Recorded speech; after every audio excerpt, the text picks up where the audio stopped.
On October 15th, the City of New Smyrna Beach hosted a voter information event in the Brannan Center featuring a full-length screening of our 37-minute explainer video and printed copies of important related documents. In addition, we debuted a new quick reference sheet comparing the proposed and current charters, both of which are available in the links in the description. Afterwards, attendees took turns asking questions with Charter Review Committee Facilitator Marilyn Crotty. What follows is the full, uncut video of that Q&A session, beginning with Marilyn reintroducing herself to the audience and talking about her background. So you all know who I am. I spent approximately 36 years as the director of the Institute of Government, and mostly at the University of Central Florida. And during that time, I had the opportunity to facilitate charter reviews for numerous cities throughout the state of Florida, going from very large cities like the city of Tampa to very small towns with about 2,000 residents. So a lot of experience in doing the kind of work that I did with the city of New Smyrna Beach. The city commission contracted with the Institute of Government at UCF, and since I'm still doing some consulting for them, they asked me to take the lead on this facilitation, which I was really happy to do. My role as the facilitator was not to tell the committee what they should decide or shouldn't decide, or what should be in the charter or not be in the charter, but it was really to guide them through the process, to make sure that they got through it on time, to provide background information, pros and cons on a lot of the issues that they would be discussing. So as you heard in the video, the committee was appointed by members of the City Commission, and they were very diverse in age, gender, residency, and certainly in thoughts and ideas. But it was important to understand for them and for you that this was an advisory committee, which means that while they made a recommendation to the City Commission was free to accept the recommendations, all of them, to reject all of them, to take some of them, to modify some of them, and that was how the process worked, not only in your city, but in most of the cities in the state of Florida. The advisory committee set some ground rules at the beginning of their meetings, and one of them was that they would deal with consensus for making decisions, meaning that they would have to really come to a lot of agreement, and any recommendation that did not receive an overwhelming support from most of the members of the committee would not be sent on to the City Commission. They felt that if they couldn't agree on something in a large part, there was no reason to submit it to the commission or to ultimately the citizens to vote on. So there was a final vote on these recommendations, and the 10 members of the committee were all in attendance at a virtual meeting, and they all voted in favor of the recommendations that were submitted to the City Commission. The City Commission then did its work by reviewing all of these recommendations. By and large, they accepted most of them. They did make a few changes of things that they felt needed to be changed. And that's what you're seeing on the ballot for the November election. Now it's up to you, the registered voters of New Smyrna Beach, whether you want to accept or reject these recommendations. And I want to assure you that my role tonight is not to be here as a proponent or an opponent of this charter change.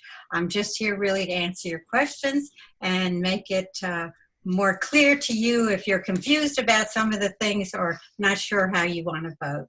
So with that said, if there's questions, I'm happy to respond to them.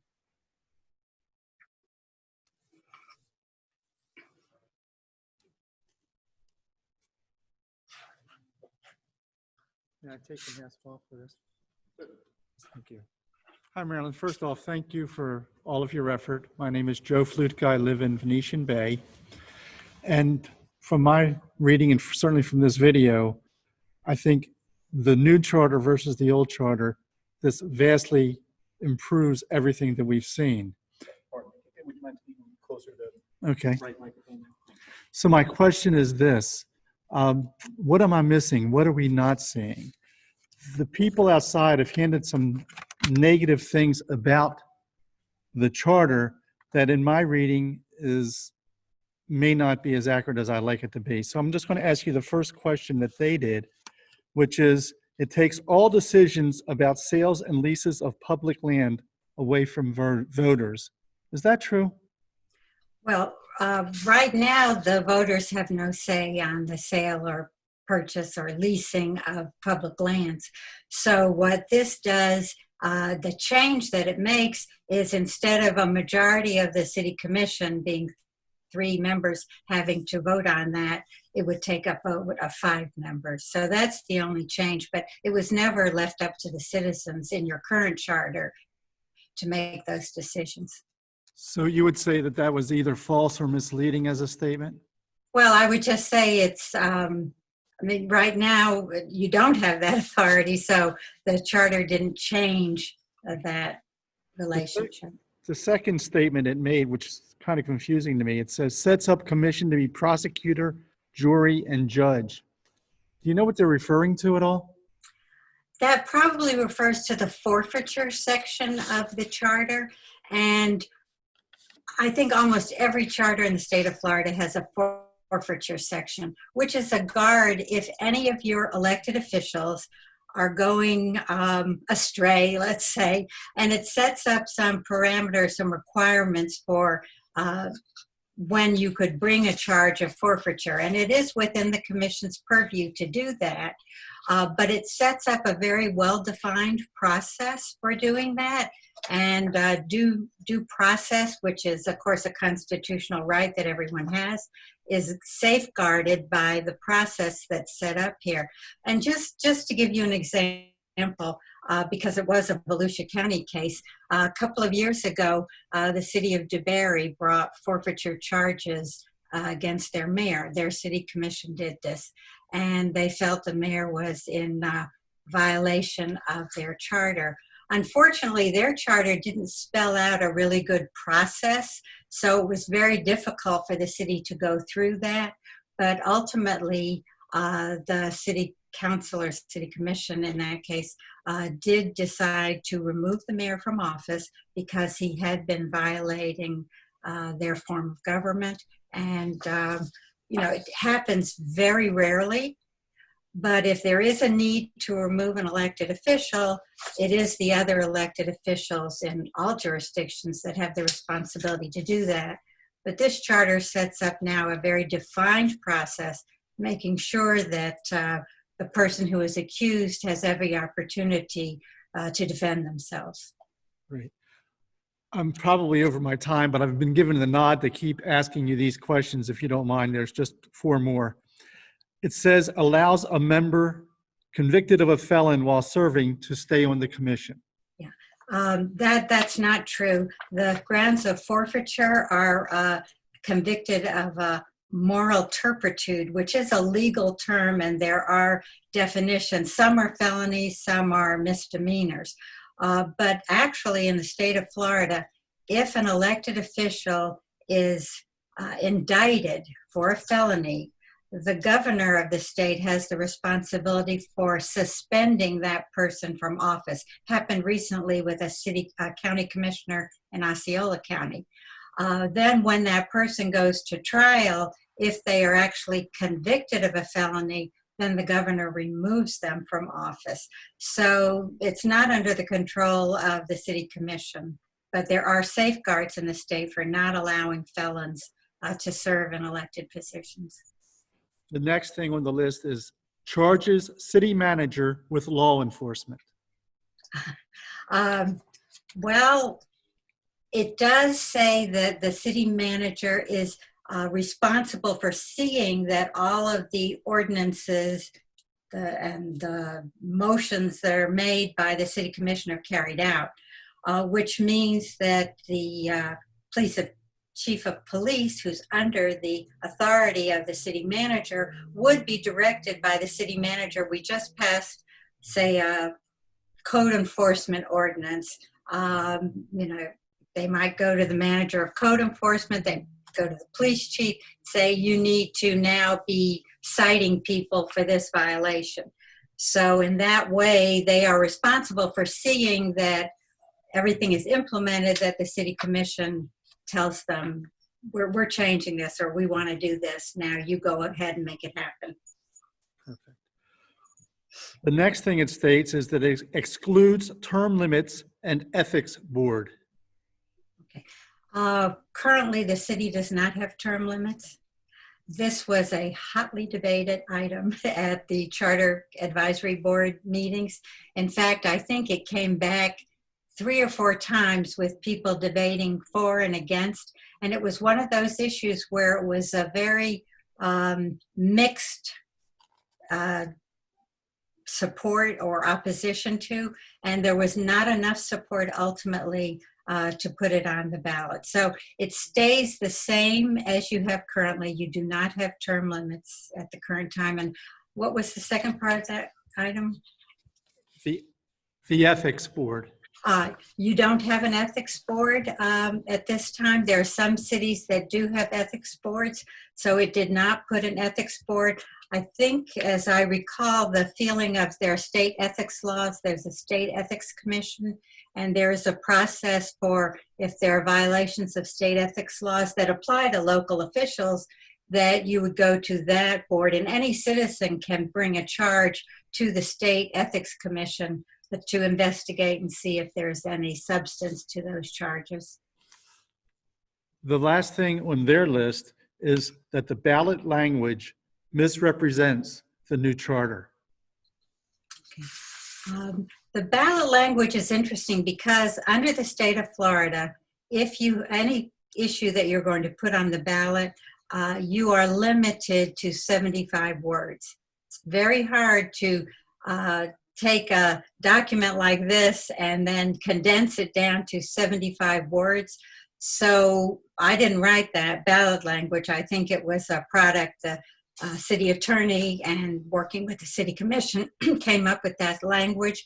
But it is, as far as they could within 75 words, incorporate most of the subjects that are dealt with in this revised charter.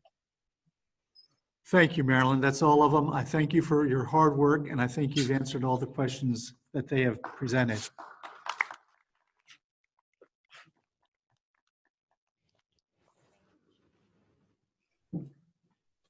Hello, Marilyn.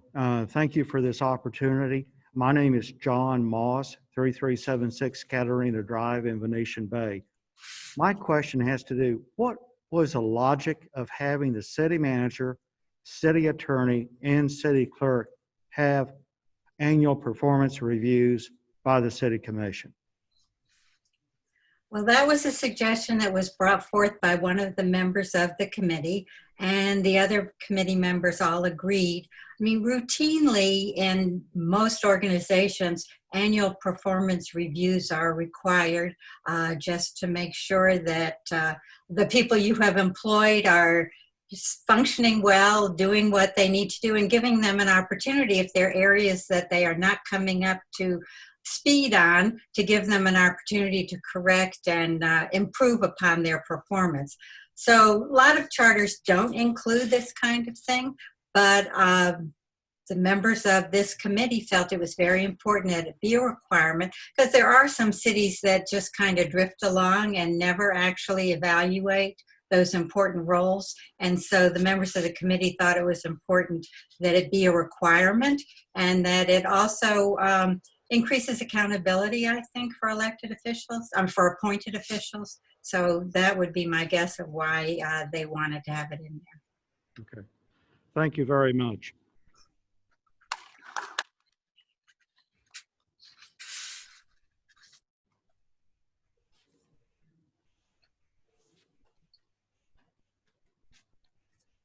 Marilyn, thank you for your input tonight, and thank you for the wonderful leadership you provided for this process.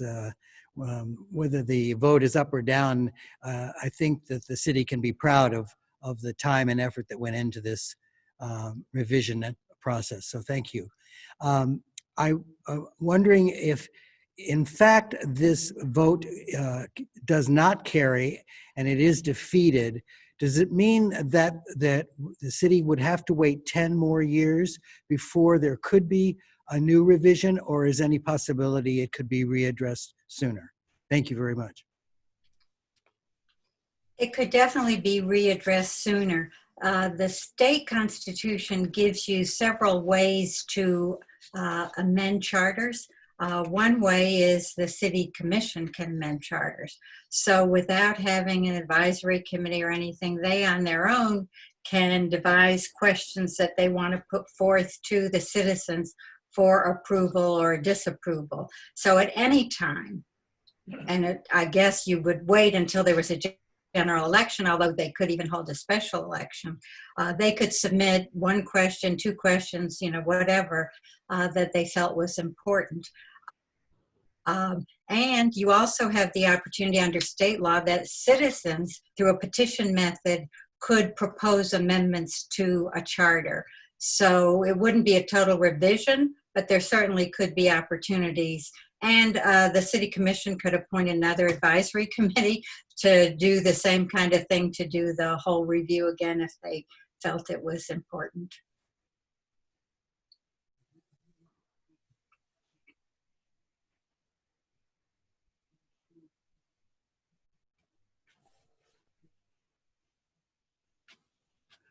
Marilyn, good afternoon. My name is Bob Cooper, and I just want to echo the thoughts of those who spoke before me about the time and effort and dedication that you and the other volunteers put in an effort to write the city's new charter.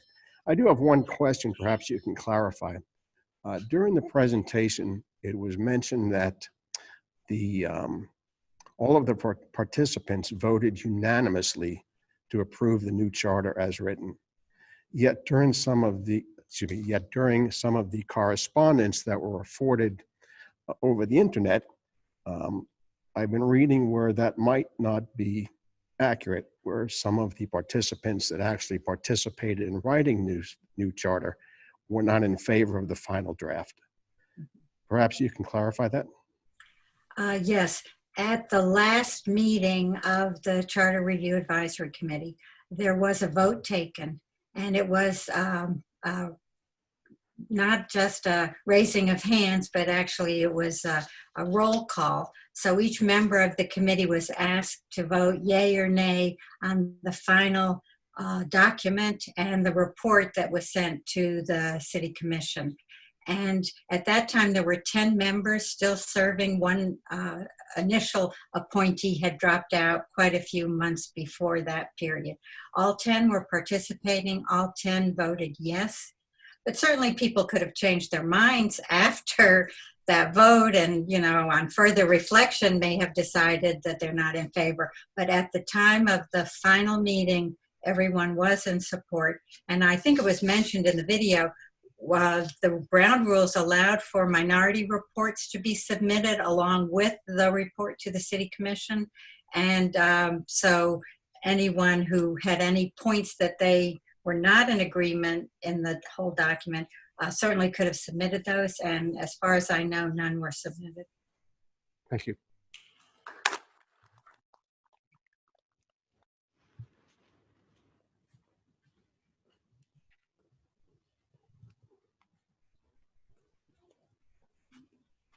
Hi, Marilyn. Marvel Richards. I served on the charter with you. Nice to see you. You were phenomenal, and the experience was also a phenomenal experience. I am extremely proud of what we produced, and I'm hoping that it will pass. As you know, I was a term limit supporter, and I brought that up more than once. It didn't get included, but I'm certainly not going to suggest that we throw the baby out with the bathwater. So I'm very proud of what this committee produced with your leadership. Thank you.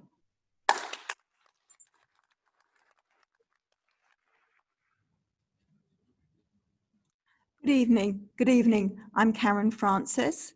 And again, I will also say thank you to you and all the other volunteers for the many hours they dedicated A very practical question, first of all.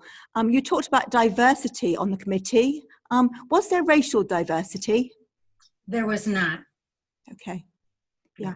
And who actually appointed the committee members? They were appointed by the city commission. I don't know exactly how. I know, I think the mayor had 3 appointees and each of the 4 commissioners had 2, but I'm not sure if I'm accurate on that, but they were all appointed by the elected officials. Okay, okay. One of the things that really perplexes me in a document like this, which is so large and so much in depth and so far reaching, is why, to make it easier for the voters, it was not broken down into segments where there could be an opportunity to vote yes or no on each segment. Indeed, our fellow city just down the road, Edgewater, has done just what I suggested, and I actually think that is good practice. They broke theirs down into 9 segments, and so things like term limits, you can vote yes on one item and no on others, and I think that's much more helpful for the ordinary voter to understand and connect with. Well, I will in some ways agree with you, and in other ways for this particular case tell you what a problem it would have been. So first of all, when the committee was deciding how they thought it should be presented to the voters, I gave them the option: you can do a series of questions, or you can do a 1 vote up or down the whole document. So the pros of doing a series of questions is, as you said, that you can pick and choose which ones you like and which ones you don't like. The problem that was presented by this charter revision is that it was a massive charter revision. I'm not familiar with Edgewater's charter, but most of the other cities I've worked with have done a series of questions because they were tweaking their charter. They were making a few changes here and there.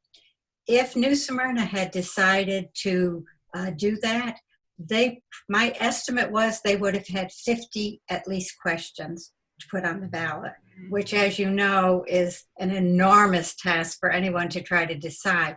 And I had worked with 2 other cities who had done pretty much what New Smyrna as far as revising the entire document, not just tweaking it. And both of those cities had decided that they would do it just an up or down vote. So the downside is, if people vote no, you lose all the good things that people may like, as well as the things people don't like. But the ultimate decision was made by the city commission on the recommendation of the advisory committee, because they felt it was a good document and that the voters would be able to read it and understand it and determine if it was appropriate to support it or oppose it. Okay, thank you.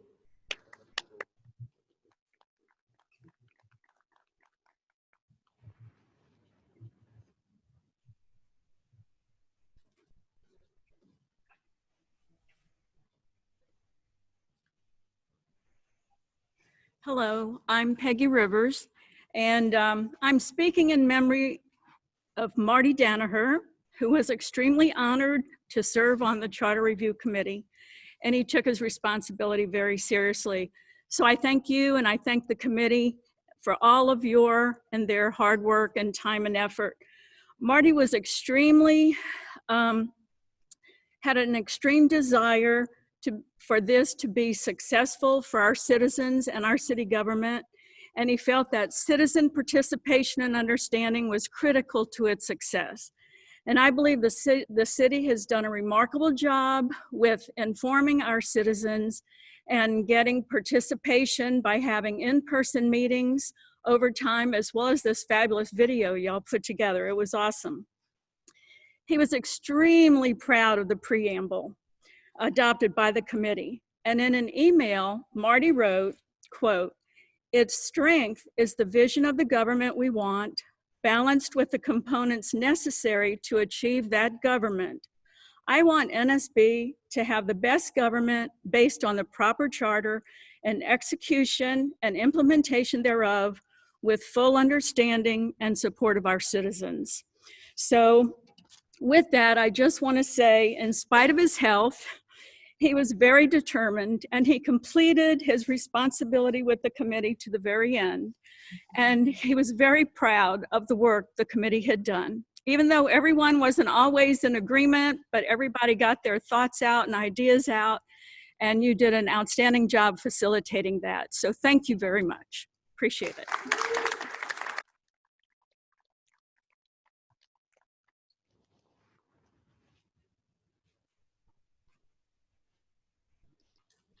Okay, I think we've had just a fantastic series of questions so far. Is there anyone else here in the audience that would like to approach the podium and ask Marilyn a question? Going once? Twice? Okay, let me step closer to the mic here. So you go ahead, that's fine. Okay, Marilyn, it looks like we're all wrapped up on this this end. Thank you so much for taking the time out to continue this conversation about the city charter with us, and I look forward to speaking with you again soon. Okay, well, good luck to all of you. So nice to be with you.